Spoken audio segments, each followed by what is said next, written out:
KBS 제1라디오 11시 뉴스를 마칩니다. 지금까지 아나운서 김기만이었습니다. KBS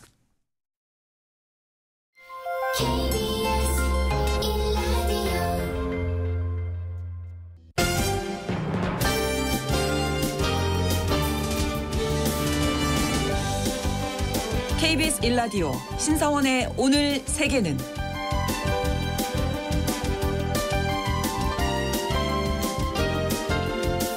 안녕하십니까. 아나운서 신성원입니다. 베트남은 지난 9개월 동안 미국과 중국 그리고 러시아까지 강대국 정상들을 자국으로 불러들이면서 독자적인 실리 외교를 펼쳤습니다. 특정 국가에 쏠리지 않고 최선의 이익을 위해서 움직일 수 있다는 이 베트남 특유의 대나무 외교 정책이 또 한 번 성과를 냈다는 평가가 나오고 있는데요. 하지만 실제 투자 유치에는 걸림돌이 있다고 합니다. 바로 전력 부족 때문인데요. 경제는 급성장하고 있지만 전력 공급은 원활하지 못한 상황을 베트남은 과연 해결할 수 있을지 잠시 후 글로벌 이슈에서 알아보겠습니다.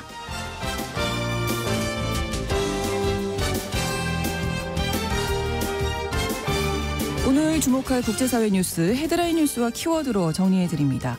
통신원 취재수첩에서는 카자흐스탄 소식 전해드리는데요. 카자흐스탄에서는 미성년자들에게는 이미 히잡과 부르카의 강제 착용을 금지했는데 이 법을 성인까지 확대하려는 움직임이 나타나고 있다고 합니다. 카자흐스탄에서 종교 의복 규제를 실시하는 배경이 무엇인지 통신원 연결해서 알아보겠습니다. 6월 26일 수요일 KBS 1라디오 신성원의 오늘 세계는 시작합니다.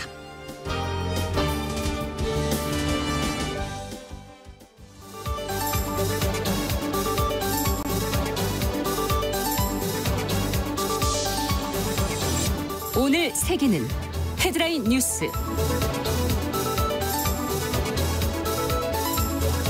위키리크스의 창립자인 줄리언 어센지가 유죄를 인정하고 석방될 예정입니다. 미국의 국방기술 문서 수십만 건을 유출하고 폭로한 혐의로 기소됐던 줄리언 어센지 위키리크스 창립자가 석방을 조건으로 자신의 혐의를 인정하고 본국인 호주로 돌아갈 예정입니다. 어센지는 2006년 위키리크스를 설립하고 2010년 미 육군 첼시 매닝 일병이 빼낸 미국의 군사 외교기밀 문서 수십만 건을 공개해서 전 세계를 충격에 빠뜨렸습니다. 해당 문서에는 이라크전과 아프간 전쟁 당시 미군 전쟁 범죄와 관타나모 수용소 인권 침해 등 민감한 내용이 다수 포함돼 있었습니다.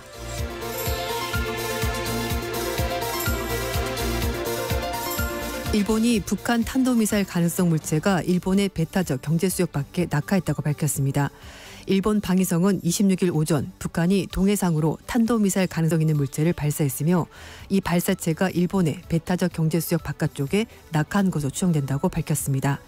이 발사체는 최고 고도 약 100km로 200km 이상 거리를 비행했습니다.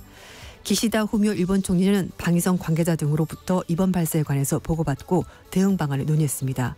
앞서 북한은 지난달 30일 오전에도 탄도미사일 가능성 있는 물체를 발사한 바 있는데요. 당시 해당 물체도 일본의 배타적 경제수역 밖에 낙하했습니다. 국제형사재판소가 러시아 정보 관리에 대해서 체포영장을 발부했습니다. 국제형사재판소는 25일 날 세르게이 쇼이구 전 국방장관과 발레리 게라시모프 참모총장을 전쟁 범죄와 반인륜적 범죄로 기소했습니다. 국제형사재판소는 이들이 2022년 10월부터 2023년 3월까지 러시아군이 감행한 우크라이나 전력 인프라에 대한 미사일 공격에 관여했다고 판단했습니다. 앞서 국제형사재판소는 작년 3월 달에 블라디미르 푸틴 러시아 대통령에게도 체포영장을 발부한 바 있습니다. 체포영장이 발부된 사람들은 ICC 회원국으로 여행하는 것이 금지됩니다.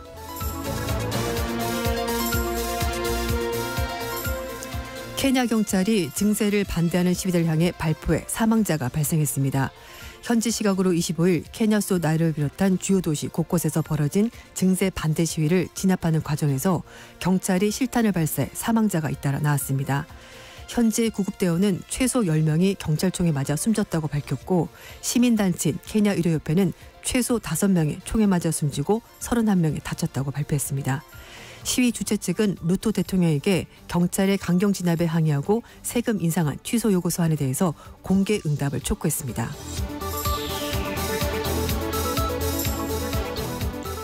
브라질 연방대법원이 개인적 용도로 대마를 소지하는 것에 대해서 처벌할 수 없다고 결론을 내렸습니다. 브라질 대법원은 25일 전원 합의체 대법관 11명 중 8명이 대마 개인 소지를 범죄로 규정하지 않기로 하는데 찬성했다고 밝혔습니다.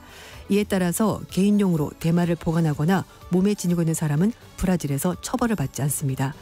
브라질 대법원은 마약 밀매상과 구분질 수 있는 개인적 소지 허용량을 비롯해서 이번 결정의 발효 시점을 언제로 할 것인지 등 후속 조처가 필요하다고 강조했습니다.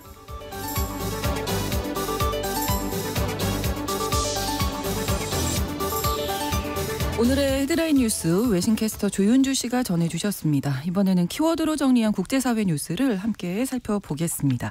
자, 첫 번째 키워드입니다. 14년 만의 귀향. 예. 네, 앞에서 이제 말씀을 드렸는데요.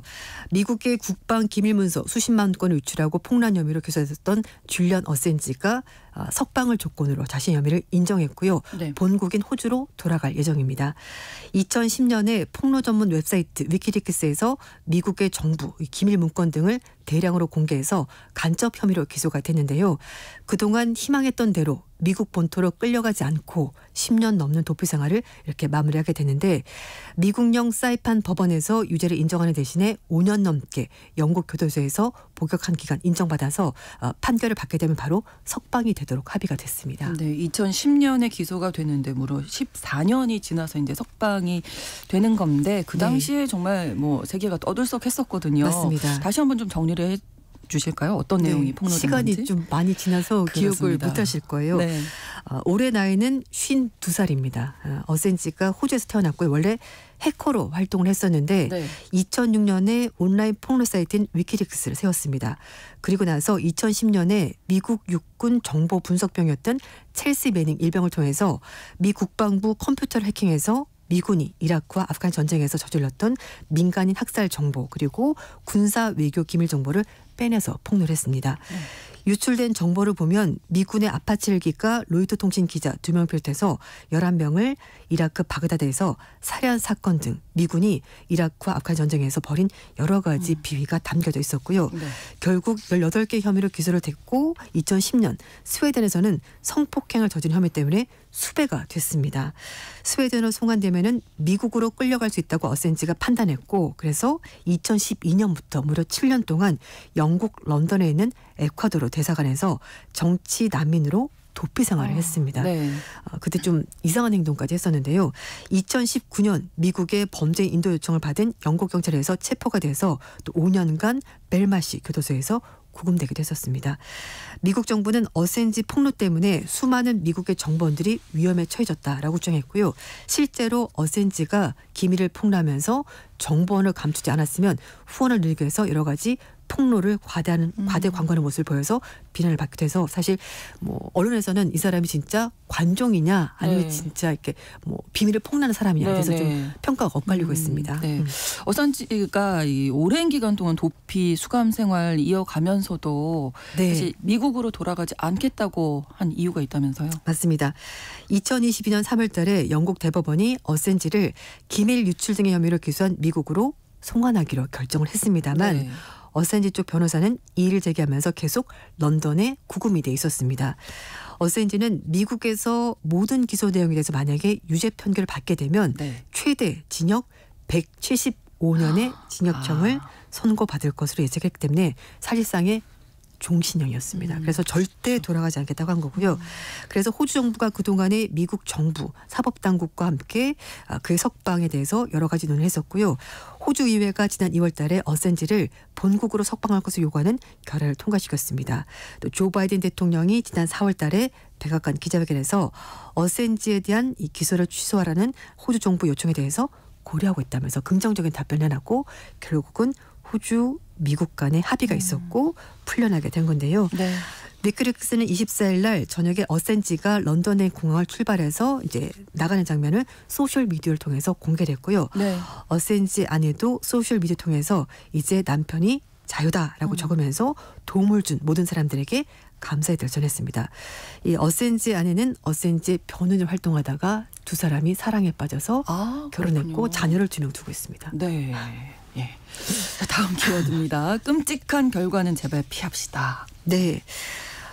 미국이 이스라엘 향해서 레바논의 무장정파 헤즈볼라의 전면전은 절대 안 된다라고 말하면서 중동의 끔찍한 결과를 초래하는 지역 전쟁에 들릴 수 있다며 외교적으로 해결합시다 이렇게 압박을 가했습니다. 네. 로이드 오스틴 미 국방장관은 25일 날 워싱턴 DC에 있었던 유아브 갈란트 이스라엘 국방장관과 회담에서 외교는 더 이상의 확전을 막을 수 있는 가장 좋은 해법입니다라고 강조했습니다. 오스틴 장관은 그러면서 헤즈볼라의 도발로 확전이 되면 레바논에 재앙이 될 것이라면서 레바논과 이스라엘의 무고한 민간인들에게 치명타가 될 거다라고 경고했습니다. 하지만 베냐민 네타냐후 이스라엘 총리는 얼마 전에 가자 지구에서 격렬한 그 단계가 끝나면 병력의 일부를 이스라엘 북쪽으로 이동시킬 수 있다라면서 헤즈볼라 측과 전면전을 벌일 수 있다고 시사했습니다. 네. 미국은 헤즈볼라의 뒷배인 이란이 참전할 경우 전쟁이 중동 전역으로 확전될 수 있다면서 이스라엘 측에 외교적 해법을 강구해달라 이렇게 요구를 하고 있습니다. 네. 레바논의 무장정파 헤즈볼라는 작년 10월 달에 팔레스타인 무장정파 하마스의 이스라엘 기습으로 가자 지구의 전쟁이 발발하자 하마스에 대해서 지지를 표명하면서 이스라엘군과 산발적인 포격전을 주고받고 있는데요. 이번 달 초에 헤즈볼라가 발사한 로켓으로 이스라엘 점령지인 골란 고원과 그리고 헤르몬산 일대에 산불이 발생하게 됐습니다. 이스라엘군은 이걸 계기로 해서 헤즈볼라에 대한 공세 수위를 끌어올렸고 현재까지 양측은 긴장이 고조되면서 2006년 이스라엘과 레바논 전쟁 이후 18년 만에 긴장이 최고조에 달한 상태입니다. 그렇습니다. 너무나 많은 지금 희생이 네. 이미 있잖아요. 그렇습니다. 민간인 희생이 너무나 많은데 키워드처럼 끔찍한 결과 정말 제발 피할 수 있었으면 좋겠습니다. 네. 다음 키워드입니다. 어디서 들어본 것 같은데? 라고 하셨어요. 네. 미국의 레코드 산업협회가 소니 뮤직과 유니버셜 뮤직, 워너 뮤직을 대표해서 음악 관련 AI 스타트 기업인 수노, 유디오를 상대로 손해배상을 청구하는 소송을 제기했습니다. 협회 측은 이들 업체가 저작권이 있는 방대한량의 음원을 AI 학습에 무단으로 사용했다면서 저작권 침해는 작품당 최대 15만 달러 우론으로 2억 원을 요구했다고 하니까 곡이 한두 곡이 아닐 거잖아요. 그러니까 그렇죠. 어마어마한 금액이 될 것 같습니다. 이 작품 수가 워낙 많기 때문에 손해배상 청구액이 수십억 달러에 달할 수 있다라고 블룸버그 통신이 전망했습니다. 수노와 유디노가 개발한 AI는 이용자가 짧은 문장을 입력하기만 하면 네. 몇 초 만에 음악을 만들어준다고 합니다. 이 협회 측은 이들 업체의 AI 서비스 이용자가 모라이어 캐리의 캐럴을 이제 들려주면서 이 노래랑 비슷한 음악 좀 만들어줘 이렇게 얘기를 하면은 몇 초 만에, 나와요? 몇 분 만에 음악이 만들어지고요. 이런 사례가 상당히 많았다고 합니다.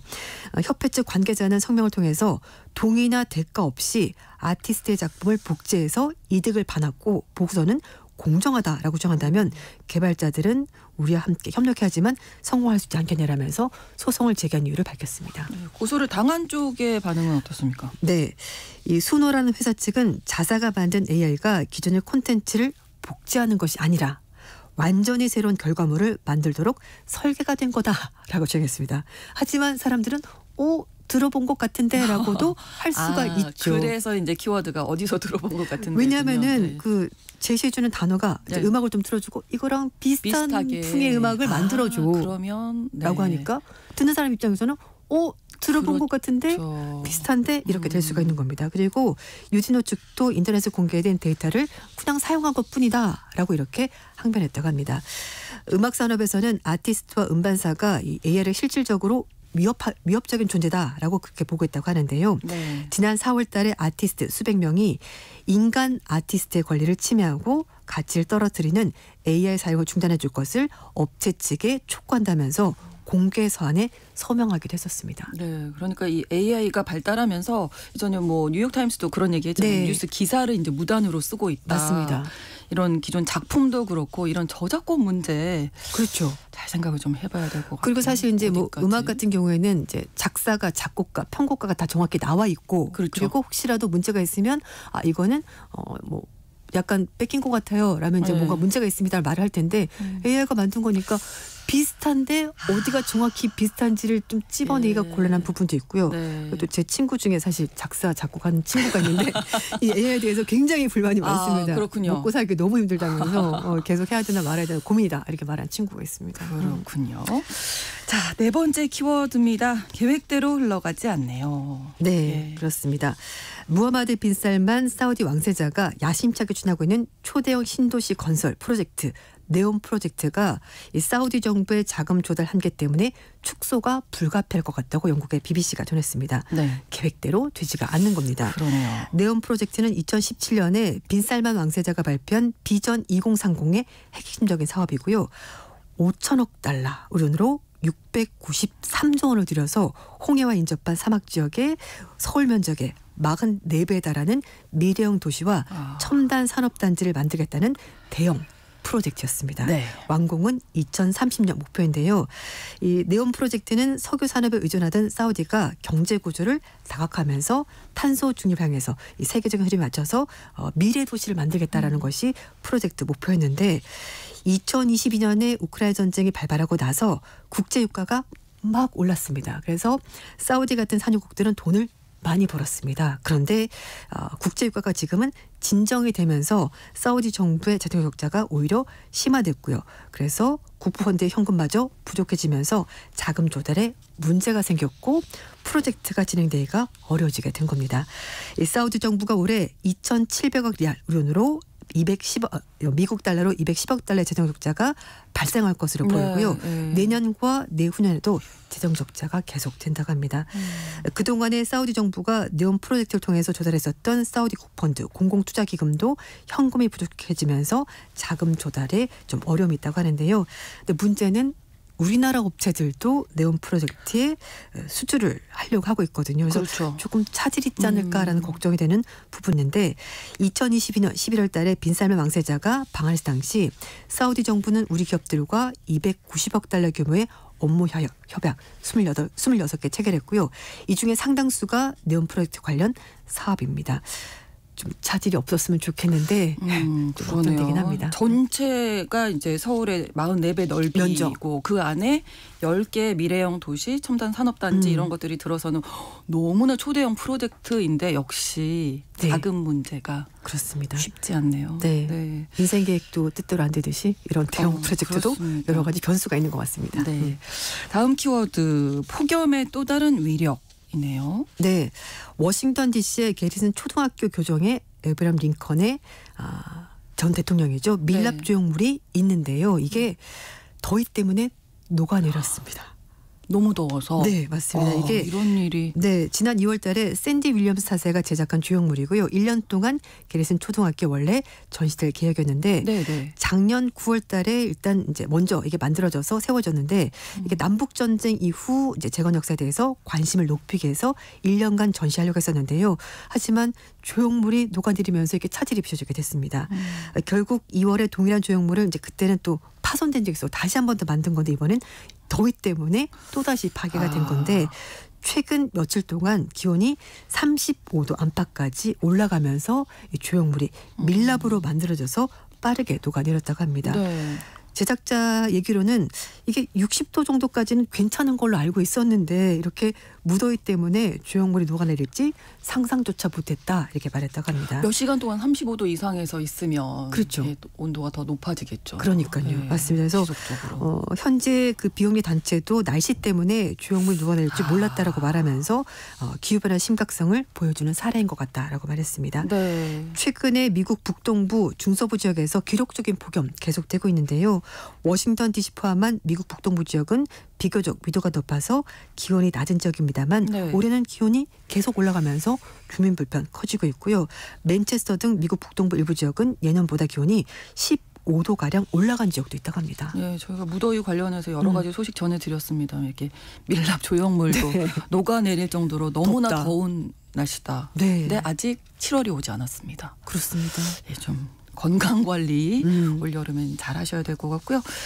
다음 키워드 엄카 아니고 제 거예요. 그러니까 엄마 카드가 아니라 제 카드예요. 네, 예. 맞습니다. 엄카로 시원시원하게 소비를 했었던 젊은 세대들이 이제는 네. 자신의 본인의 카드로 네, 시원시원하게 소비를 하고 있습니다. 골드카드, 플래티넘 카드를 불리는 일명 프리미엄 카드 핵심 고객층이 네. 중장년층에서 이제 20대로 옮겨가고 있다고 하는데요. 뛰어난 정보력을 바탕으로 실용적인 소비하는 Z세대들이긴 합니다만 특별한 경험, 취향 소비에는 돈을 아끼지 않고 시원하게 쓰기 때문에 이런 플래티넘 카드를 쓴다고 합니다. 그래서 네. 이런 단어도 있다고 하는데요. 아낄 수 있는 곳에서는 최대한 아끼고 그리고 자기가 쓰고 싶은 것에는 돈에 구애받지 않고 예. 마음껏 쓰는 앰비슈머란 단어도 있다고 하는데요. 그러니까 양면성이 있는 소비자라는 걸 뜻하는데 네. 젊은 세대들이 이런 소비 성향을 보이고 있다고 합니다. 그래서 이런 추세에 맞춰서 카드 업계들도 전반적으로 좀 새로운 상품을 출시하고 있다고 하는데요. 네. 최근에 미국의 연방준비제도 이사회 소속 연구진이 연구한 바에 따르면 물가 상승률과 세금을 고려한 세대별 가계소득을 평가한 결과 Z세대는 같은 연령의 M세대와 베이비부모 대비해서 가계소득이 높다고 합니다. 25세 Z세대 가구 중에서 중위소득은 4만 달러 이상으로 베이비부모의 25세 당시 소득보다 50%나 높았다고 하니까 네. 젊다고 소득이 없는 게 아니라 또 잘 버는 사람들은 그럴 굉장히 수 있죠. 네, 잘 벌더라고. 네, 비트코인, 주식 이런 거 재테크에 네, 관심이 네. 많아서 돈이 많은 젊은 층이 많다고 하는데요. 그래서 뭐 로빈후드, 아메리칸 익스프레스, JP모건 체이스 이런 회사들이 새로운 서비스를 내놓고 있다고 하는데 네. 부연 압박카드라는 이미지가 강했던 아메리칸 익스프레스가 MZ세대 고객을 상대로 새로운 플래티넘 카드 서비스를 내놓고 있다고 하는데요. 연회비가 우리 돈으로 76만 원에서 96만 원으로 올렸다고 합니다. 그걸 100만 원 돈이거든요. 너무 비싼데. 그런데 혜택이 있습니다. 어. 인기 레스토랑의 특별 예약 가능하고요. 예. 우선 알람 혜택이 주어지기 때문에 젊은 세대들이 자기가 가고 싶어하는 아주 비싼 레스토랑에 이 카드를 이용해서 좀 더 쉽게 접근할 수 있다고 네, 하고요. 그 여기 가서도 또 돈 써야 될 텐데. 그렇죠. 대신에 줄을 안 서도 되고 예약하기가 편리하고 네. 아끼고 아껴서 한 방에 한 번. 예. 맛있는 걸 먹는 겁니다. 그리고 또 하나는 JP모건 체이스는 완전히 다른 사례입니다. 소액이라도 나눠서 낼 수 있도록 그러니까 4번에 나눠서 낼 수 있도록 서비스를 제공해서 이것도 네. 굉장히 큰 인기를 끌고 있다고 하거든요. 그래서 네. 소비 형태가 바뀌고 있고 카드 회사들도 새로운 상품을 내놓고 있습니다. 네. 핵심 고객층이 젊어지고 있다. 맞습니다. 알겠습니다. 오늘의 헤드라인 뉴스와 키워드까지 외신캐스터 조현주 씨와 함께했습니다. 고맙습니다. 네, 감사합니다. KBS 라디오 신성원의 오늘 세계는 1부 마무리하겠습니다. 11시 30분부터 일부 지역에서 해당 지역 방송 보내드립니다. 노래는 레드본의 노래 Come and Get Your Love 들려드립니다.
지금 시각은 11시 30분입니다. KBS Ladies and gentlemen. 국제사회의 다양한 뉴스를 한눈에 KBS 1라디오 신성원의 오늘 세계는 세계를 바로 보는 최소한의 투자입니다.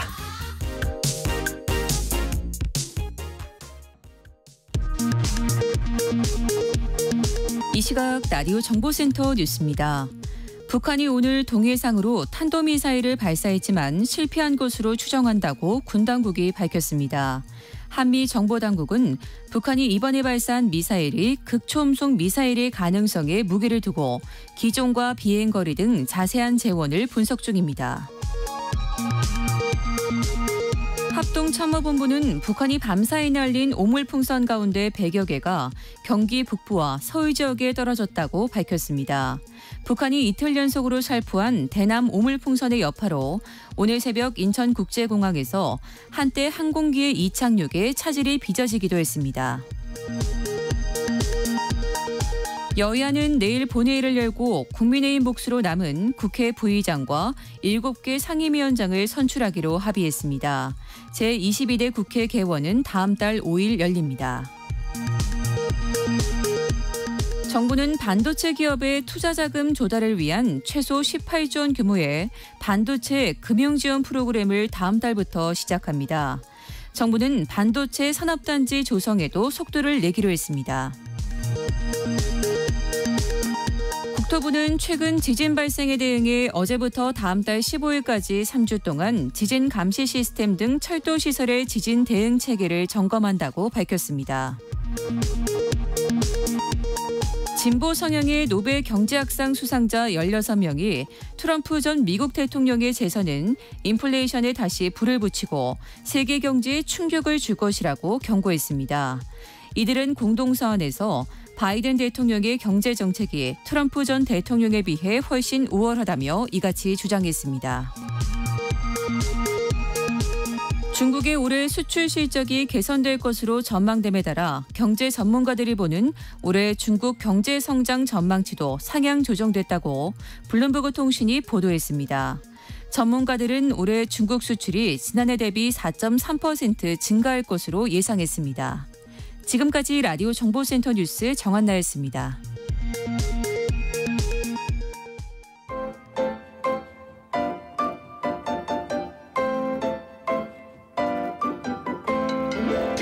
통신원 취재 수첩.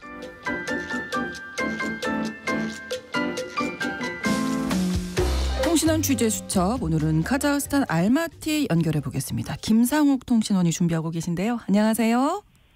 예, 안녕하세요. 네, 카자흐스탄에서 부르카 히잡 금지법이 확대된다고요. 어떤 내용입니까? 네, 중앙아시아의 자원국인 카자흐스탄의 에르무라드 바피 하운 의원은요. 네. 15일 오늘날 검은 옷을 입은 카자흐스탄인들이 더욱더 많아지고 있으며 이러한 상황은 우리 미래의 국익에 심각한 해를 끼친다면서 종교복 규제 적용을 확대하는 법안을 오는 9월 10월경에 발의하겠다라고 밝혔습니다. 네. 카자흐스탄 정부는 지난해 말 히잡, 부르카 등 종교적 상징성이 강한 의복을 미성년자에게 강제할 수 없다면서 일명 히잡 금지법을 내놓은 바 있는데요. 제도 시행 초기에는 사실 어떤 그 자유권을 박탈하는 이런 그렇죠. 부분에 대해서 적절한 논란이 일었습니다. 네. 그렇지만 이제 시간이 지날수록 대체로 이제 이 금지법이 이제 호평을 받자 자신감을 얻은 카자흐스탄 정부는 이를 성인에게도 확대하겠다라는 움직임을 보이고 있습니다. 네. 자, 부르카 히잡 금지법 확대된다는 소식 전해주셨는데 지금 연결 상태가 좋지 않아서 저희가 다시 한번 연결을 좀 시도해 보도록 하겠습니다. 카자흐스탄에서 이미 작년에 이 히잡 금지법이 미성년자 대상으로 시행이 됐었고 오는 9월, 10월경에 다시 이제 발의를 하겠다. 성인으로 확대하는 내용입니다. 청소년에 이어서 부르카 히잡을 성인에게도 금지하는 내용을 확대 적용하겠다. 이런 내용인데요. 사실 카자흐스탄이 다민족 국가죠. 전체 인구의 70%에 달하는 이 카자흐 민족이 대부분 뭐 수니파 무슬림으로 알려져 있습니다. 하지만 또 히잡을 금지한다는 게 좀 의아하기도 한데 다시 김상욱 통신원 연결해 보도록 하겠습니다. 잘 들리시죠? 예, 잘 들립니다. 네. 근데 이제 무슬림 뭐 국가다 이렇게 알려져 있는데 히잡을 금지한다는 게 어떻게 보면 히잡이 이슬람의 상징이잖아요. 좀 이해가 되지 않는 부분도 있어서 이 부분도 좀 설명 부탁드릴게요. 예, 카자흐스탄은 이제 사실 국가명 뒤에 스탄이라는 게 들어가지 않습니까? 네네. 그래서 사실 우리 이제 애청자 여러분들께서는 이제 아프가니스탄과 또 연상작용을 또 일으켜서 이 카자흐스탄이 매우 철저한 이슬람 국가라고 생각하기 쉬운데요. 네. 그렇지만 이 얘기는 또 과거 소련의 일부였습니다. 그래서 문화적 이슬람이 좀 불과합니다. 그렇군요. 예. 네. 그리고 뿐만 아니라 카자흐스탄은 또 유라시아 대륙의 한가운데 위치하고 있지 않습니까? 네. 그리고 실제로 국토의 한 16% 정도가 유럽에 속해 있을 정도로 이제 광활한 영토를 가진 이제 세계 9위의 영토 대국입니다. 네. 그만큼 다양한 민족이 이제 함께 어우러져 살고 있고요. 또 종교의 자유가 있고 신앙의 자유가 허용되어 있습니다. 네. 그런데 이제 한 2천만 명의 우리가 인구가 있거든요. 그중에 한 70%를 차지하는 이제 가자인들은 순니파 이슬람을 믿고 있습니다. 네. 그렇지만 이제 결과적으로 이제 소위 무늬만 이제 이슬람이다라고 할 정도로 네. 어떤 이를 종교로 받아들이기보다는 과거 자신의 조상이 믿어왔던 전통 관습으로 받아들이려는 그런 경향이 강합니다. 네. 그렇지만 또 한 가지 분명한 사실은 카자흐스탄 독립 후에 비록 소수이긴 하지만 독실한 이슬람 교도들이 늘고 있는 건 또한 사실입니다. 그렇군요. 그럼 강력하게 히잡을 강요하지도 않고 어떻게 보면 약간 자유가 허용되는 분위기였는데 왜 이렇게 히잡 금지법을 또 확대 적용하려는 걸까요? 네, 이걸 한번 따져보면요, 이제 이 가심 조마르도 토카예프 대통령은요, 네. 지난달 우리 그 국가 그러니까 네. 국가 중대사를 이제 결정하는 네. 이 회의에서 이렇게 연설한 바가 있습니다. 이 지나치게 종교적 색채를 드러내는 그러한 의복을 착용하는 것은 우리 국가를 안정성 좀 해친다라고 이제 지적을 한 바 있거든요. 네, 네. 네, 그렇기 때문에 전통적인 어떤 그런 종교 국가 중동처럼 그런 것보다는 국가의 이제 그 발전 방향을 네. 서구의 일반적인 민주국가처럼 그렇게 발전해 나간다라고 방향을 잡고 있기 때문에 네. 일반 사회생활 속에서 지나친 종교의상을 착용하는 것을 이제 금지하려고 하는 그런 분위기에 잡혀가고 있는 것입니다. 네, 그러니까 토카예프 대통령이 특정 어떤 종교 민족이 치우치지 않는 전체적으로 좀 통합하는 분위기를 만들려는 것 같네요. 예, 맞습니다. 예. 계속 소식 전해주시죠. 예. 그리고 실제로 이 카자흐스탄에 이제 오시면요. 네. 과거 이제 소련 소련의 일부였던 그런 영향도 있지만 사실 시내를 이렇게 다니시면 알마티 시내를 다니시면은요. 네. 여기가 과연 이제 이슬람 국가가 맞나 싶을 정도로 자유분방함이 그 자체입니다. 네. 그렇기 때문에 이 금지법이 나옴으로 인해 가지고 사실상 약간의 오피니언 리더들이 이제 의견을 내고 있는데요. 네, 또 여론이 어떤지도 궁금해요. 네. 예, 큰 흐름은 사실 이제 이 지나친 종교 복장을 강요하거나 또는 특히나 이제 부모가 자식에게 그런 걸 착용시키는 것은 결국 이제 사회적 통합을 좀 해친다라고 이제 그런 의견들이 주를 이루고 있습니다. 네, 찬반 여론이 좀 있겠지만 그래도 좀 찬성하는 쪽이 많다 이렇게 정리하면 될까요? 예, 맞습니다. 네. 그렇습니다. 네, 알겠습니다. 소식 여기까지 듣겠습니다. 고맙습니다. 네, 감사합니다. 네, 카자흐스탄 알마티 김상욱 통신원이었습니다.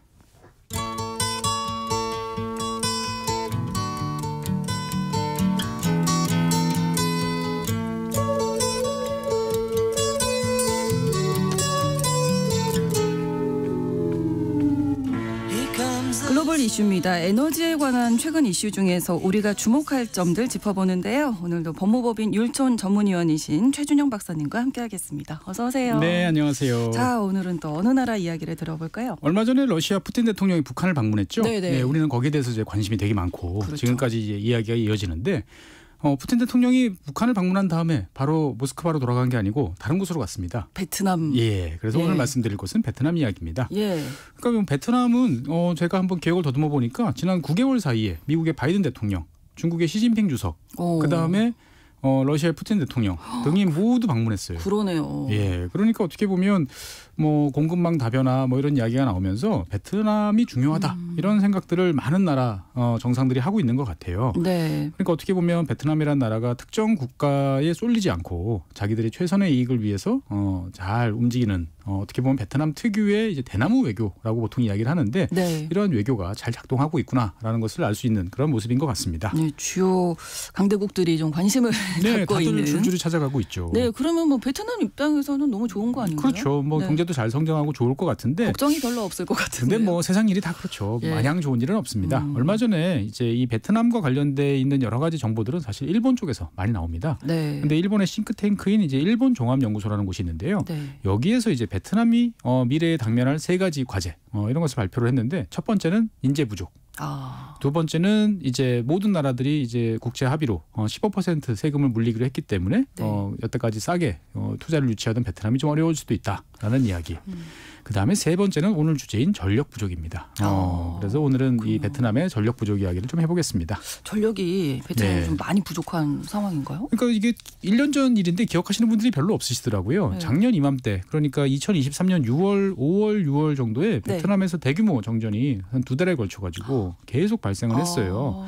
그러니까 이게 이제 한순간 딱 하고 끝났으면 차라리 네, 괜찮은데 네, 네. 몇 주간에 걸쳐서 이렇게 여기저기서 진행이 되면서 공장들이 예고치 못하게 갑자기 정전이 되니까 설비가 망가진다든지 그렇죠. 아니면 불량품이 대거 발생한다든지 해가지고 뭐 우리나라 기업이라든지 일본 기업 뭐 베트남 기업 많은 기업들이 이제 피해를 입기도 했고 또 네. 혼란이 발생했었습니다. 원인은 밝혀졌습니까? 그러니까 당시에 이제 베트남 같은 경우는 뭐 지금도 그렇지만 전체 발전의 한 30% 정도는 수력 발전이에요. 근데 작년에 비가 너무 안 내렸어요. 평소에 한 20%밖에 비가 안 내리니까 영향이 있겠네요, 그러면. 예, 그러니까 이제 발전량 자체가 모자란 것도 있고 네. 뭐 일이 안 되려면 항상 이렇죠. 한 30% 정도 비중을 차지하는 석탄 화력 발전소들이 또 한 25% 정도가 4분의 1 정도가 하필 설비 고장 또는 석탄 부족 이런 문제가 겹치면서 이제 예. 가동이 되지 않으면서 문제가 이제 커졌다라고 이야기를 하고 있습니다. 올해는 비가 좀 왔나요? 올해는 좀 괜찮아요. 예, 올해는 뭐 상대적으로 조금 낫다 싶은데 네. 베트남도 지금 좀 긴장을 하고 있어요. 네, 그러다 네. 보니까 베트남 총리까지 나서가지고 우리나라 이제 한전에 해당하는 베트남 전력공사에 반드시 어떤 일이 있어도 정전이 없도록 해라라고 재발 방지를 요구하고 그리고 또 혹시 모자랄까 싶어서 이제 중국 또는 라오스로부터 이제 전력 수입을 확대하겠다라고 이야기를 하면서 기업들을 이제 안심시키려고 노력을 하는데 네. 정작 현지 기업들 이야기를 들어보면 이제 전력 공급을 안정적으로 해주는 게 아니고 강제적인 절전. 전기 좀 아껴 쓰세요. 몇 시부터 몇 시까지는 전력 수요가 높으니까 그때는 공장 가동을 좀 중단하거나 줄여주세요. 이런 식으로 이제 수요 관리를 통해서 문제를 해결하려고 한다. 네. 보상도 안 해주고 그러다 보니까 이제 불만이 많습니다. 예. 사실 이제 베트남의 전력 문제는 뭐 일시적인 거라기보다는 좀 근본적인 문제가 여러 개 겹쳐 있어가지고 단기간 내 해결이 쉬울까 생각해 보면 좀 어려울 것 같습니다. 그렇군요. 베트남 전력 상황 그러면 살펴볼까요? 근본적인 문제부터 예, 짚어보죠. 일단은 뭐 경제가 잘 성장하니까 전력 수요도 급증을 하고 있어요. 그러니까 그렇죠. 대충 1년에 한 10에서 12% 정도씩 늘어나고 있어요. 그러니까 한 6년 지나면 2배다. 네, 그러네요. 이렇게 보시면 돼요. 예. 그러니까 2006년 정도하고 비교해 보면 한 20년 전하고 비교해 보면 지금 한 4배 정도 이제 늘어난 상태입니다. 네. 그러니까 이제 당연히 여기에 맞춰서 베트남 정부도 공급을 확대하기 위해서 노력하고 있는데 네. 이게 이제 뭐든지 일을 하려면 계획을 잘 세워야 되는데 계획 단계부터 지금 좀 문제가 생기고 있습니다. 어떤 문제일까요? 그러니까 뭐 우리나라나 베트남이나 전력은 비슷합니다. 공급 체계는 일정 기간을 목표로 한 전력 기본 계획 이런 것을 수립을 하고 여기에 네. 따라서 단계적으로 예산을 집행을 해서 발전소도 건설하고 송전망도 건설하는데 네. 현재 베트남 같은 경우는 이제 8차 기간입니다. 8차 계획 기간인데 2021년부터 2030년까지 요때 이제 계획을 이제 목표로 하고 있는데 네. 문제는 이제 2021년부터 2030년까지다라고 그러면 늦어도 2021년 초에는 계획이 다 확정돼서 그렇죠. 단계적으로 이제 예산이 집행이 돼야 되는데 네네. 이게 희한하게도 2023년 5월 작년 5월이 돼서야 이 계획이 승인이 된 거예요. 너무 늦어졌는데요? 그렇죠. 그러니까 여기에 따라서 그러면 매년 어떻게 할 건지에 따른 세부 계획도 이제 덩달아 늦어지면서 그렇죠. 지금 한 3년 정도 계획이 공백 기간이 발생을 했어요. 그러면서 이제 전체적으로 지금 상황이 좀 꼬여 있는 이제 그런 모습입니다. 사회주의 국가잖아요, 베트남이. 그렇죠. 계획 잘 세웠을 것 같은데 왜 이런 문제가 발생했을까요? 그렇죠. 저도 그래서 이게 왜 이런 일이 네. 생겼지? 일단 계획은 잘 세워놓고 그 다음에 이제 문제가 그렇죠. 되는 게 그러면- 왜 계획에서 이런가 싶었더니 이게 이제 의욕 과잉 이런 문제가 좀 있었던 것 같아요. 그러니까 2021년 영국 글래스고우에서 개최된 이제 유엔 기후 변화 협약 제 26차 당사국 총회가 있었는데 네. 이때 베트남이 되게 야심찬 목표를 발표했습니다. 2050년까지 이제 넷째로 탄소 중립을 달성하겠다. 오. 우리나라랑 똑같아요. 그런데 이 베트남 주변 국가인 뭐 인도 같으면 네. 2070년 넉넉하게 잡았죠. 그렇네요. 그다음에 중국, 인도네시아도 2060년 네. 이렇게 했어요. 그러니까 야 베트남이 좀 너무 야심찬 거 아니야? 2050년이면 한 25년 있다가 그렇죠. 예, 그러니까 탄소 중립을 예, 그렇게 이루겠다. 계산을 해보니까 그럼 2050년까지 경제도 발전시켜야 되고 탄소 중립도 해야 되고 그러면 발전량은 뭐 7배에서 늘어나고 9배 정도로 있는데. 예, 늘어나야 되고 그런데 그러려면 넷째로 달성하려면 석탄 화력은 지금 치워야 없애야 되고 되고. 재생에너지가 전체 한 70% 정도 돼야 되고 야 이거를 25년 만에 달성할 수 있을까 생각해 보면 쉽지 않죠. 예, 쉽지 않을 것 같아요. 예. 근데 문제는 이제 국제 이제 회의에서 이런 발표를 하려면 네. 뭐 실무진이라든지 예산이라든지 이런 거를 검토를 잘 해야 되는데 이런 게 이제 검토가 잘 안 된 상태에서 발표가 발표만 먼저 했군요. 앞질러 간 것 같아요. 그러다 보니까 그 이후에 6번에 걸쳐가지고 이제 초안이 계속 변경이 되는 절차를 거치다 보니까 전체 일정이 지금 많이 꼬였다라고 이제 볼 수가 있는 거죠. 네. 게다가 지금 말씀해주신 대로 전력이 일단은 부족하니까 네. 발전소를 사실 지금 입장에서 많이 세우는 게 목표가 돼야 할 것 같아요. 그렇습니다. 일단 베트남 입장에서 봤을 때는 충분한 발전소를 건설을 해서 안정적으로 전력 네, 공급을 네. 하는 게 가장 중요한데 베트남 정부가 추산한 바에 따르면 2030년 그러니까 6년 남은 거죠. 2030년까지 발전소 추가 건립에 필요한 투자액은 이제 1,347억 달러. 우리 돈으로 따지면 한 180조 원 좀 넘는 엄청난 규모의 돈이 예. 필요해요. 이거를 이제 한 6, 7년 사이에 투자를 해야 되는 건데 근데 이게 저도 처음 보고 이게 신기했는데 이 금액을 전액 민간 투자로 조달한다라는 계획을 세우고 있어요. 그러니까 좋게 보면 이제 전력 기업들, 뭐 이쪽 시장에 관심 있는 기업들 입장에서 봤을 때는 베트남이라는 잘 성장하는 나라의 큰 이제 마켓이 생긴 셈이니까 그렇죠. 당장 뛰어들 것 같은데 다들 지금 멈칫멈칫하고 있습니다. 왜 그럴까요? 뭔가 걸림돌이 있을 것 같은데요. 그렇죠. 그러니까 이제 원래 발전소는 한번 건설하면 한 40년 쓰니까 그렇죠. 네. 예, 처음에는 좀 목돈이 들어도 안정적으로 이제 큰 돈을 벌 수 있는 수익을 올릴 수 있는. 문제는 베트남의 전력 요금이 너무 싸요. 예, 그러니까 우리도 보통 뭐 가정용, 뭐 산업용 이렇게 이야기를 합니다. 네, 네. 여러 가지 또 계약 조건이 달라지긴 하지만 뭐 일단은 이제 국제 비교를 한번 해보면 산업용 전력을 킬로와트 아워당으로 비교를 해보면 네. 베트남은 이제 국제 비교다 보니까 달러 기준입니다. 네. 베트남은 7.2센트 정도 돼요. 네. 그런데 이제 인접 국가인 이제 말레이시아 12.8센트, 필리핀 14.8센트, 태국 15.3센트. 그러니까 한 절반 수준이에요. 그러네요. 그리고 이제 중국 8.7센트, 인도 11.6센트. 그러니까 베트남이 너무 전력 요금이 낮다라고 볼 수 있는 거죠. 기업들이 여기에 예. 투자 안 하겠는데요. 그러니까 제조업 기업은 좋아요. 전기 요금이 네. 싸니까. 그렇죠. 예. 네. 그러니까 이제 원가 경쟁력이 있으니까 가는데 발전 사업자 입장에서 봤을 때는 야, 이거 남는 게 없겠어요. 남는 게 너무 싸니까. 없다라는 생각이 드는 거죠. 그러니까 민간 사업자들이 이 조건 현재로서는 들어가기가 어렵다라고 이제 망설이고 있다라고 말씀드리겠습니다. 그러면 재생에너지 쪽은 어떨까요? 사실 뭐 태양광도 그렇고 풍력 쪽에서도 좀 네. 유리한 환경이지 않아요, 베트남? 그러니까 일단은 태양광은 뜨거우니까 좋을 것 같지만 네네. 생각보다는 좋지 않다고 그래요. 아 그래요? 네, 그러니까 일단은 땅이 이제 많이 필요한데 네. 평지, 평평한 네네. 땅이 많이 필요한데 이게 이제 그렇게 생각만큼 쉽지 않다. 그다음에 그리고 이제 결정적으로 동남아 지역들은 이제 우기가 있잖아요. 우기. 예, 그렇죠. 그러다 보니까 1년에 몇 달 정도는 제대로 이제 가동이 안 되는 시기가 있고 그렇겠네요. 이에 비해서 풍력은 좋다고 그래요. 네. 왜냐하면 이제 해안선이 길고 베트남 남북으로 길게 뻗어 있는 나라고 그렇죠. 또 수심도 얕아요.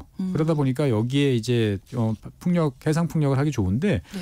문제는 이제 우리나라와 마찬가지로 송전 설비가 부족하다는 거죠. 또 설비 투자가 네. 이루어져야 되는 거군요. 그리고 이제 또 하필 이제 하노이를 중심으로 한 북부 지역은 여러 산업들이 집중이 돼가지고 전력 네. 수요가 많은데 네. 또 전력 생산은 남부 지역이 또 유리하다고 그래요. 이게 남북으로 긴데 남북으로 한 여기에서 1,800km 생산해서 북부로 그렇죠. 올려야 되는데 송전솔로 또 충분하지 않은 거고. 그다음에 이제 해양 풍력 괜찮은 것 같아라고 네. 이제 해외 기업들이 들어가려고 여러 시도를 해보고 있는데 네. 문제는 이제 조사도 해야 되고 그다음에 나중에 바다에다가 이걸 꽂았을 때 어떻게 잘 권리를 주장할 수 있는 여러 가지 이제 이용과 관련돼 있는 법들이 중요한데 네. 이런 규정들이 없거나 아니면 모호한 상태다 보니까 이게 여러 가지로 지금 사업 진행이 잘 안 된다라는 이야기도 있습니다. 이런저런 사정으로 베트남 정부에서도 고민은 좀 있겠다. 그렇죠. 싶네요. 그러니까 네. 이제 이럴 때 제일 빨리 등장할 수 있는 대안이 이제 LNG 발전입니다. 그렇죠. 예. 네. 근데 원래 베트남은 천연가스가 나와요. 일부.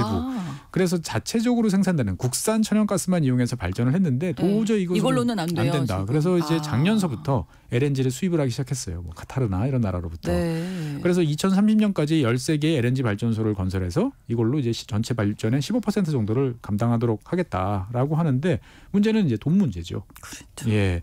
그래도 이제 이게 원체 베트남 시장이 괜찮다. 그리고 뭔가 정책이 바뀌지 않을까라고 생각을 하다 보니까 최근에 이제 일본 업체들이 본격적인 투자를 이제 검토하고 있다. 이런 뉴스들이 좀 있습니다. 네. 그러니까 이제 뭐 도쿄가스나 큐슈 전력 이런 이제 일본의 가스 전력 회사가 공동으로 네. 이제 베트남 기업과 합작을 회사를 만들어 가지고 2029년까지 한번 만들어 볼까라는 방안을 지금 검토 중이라고 합니다. 네. 이 LNG 발전소는 사실 땅만 있으면 한 3년 정도면은 빠르게 이제 지을 수도 있거든요. 네. 근데 재밌는 점은 이제 이 일본 기업들이 생각을 했을 때는 네. LNG를 이제 들여와야 되잖아요. 발전소는 발전소고 네. LNG를 수입하고 그것들을 저장할 수 있는 탱크도 만들어야 되고 이런데 네.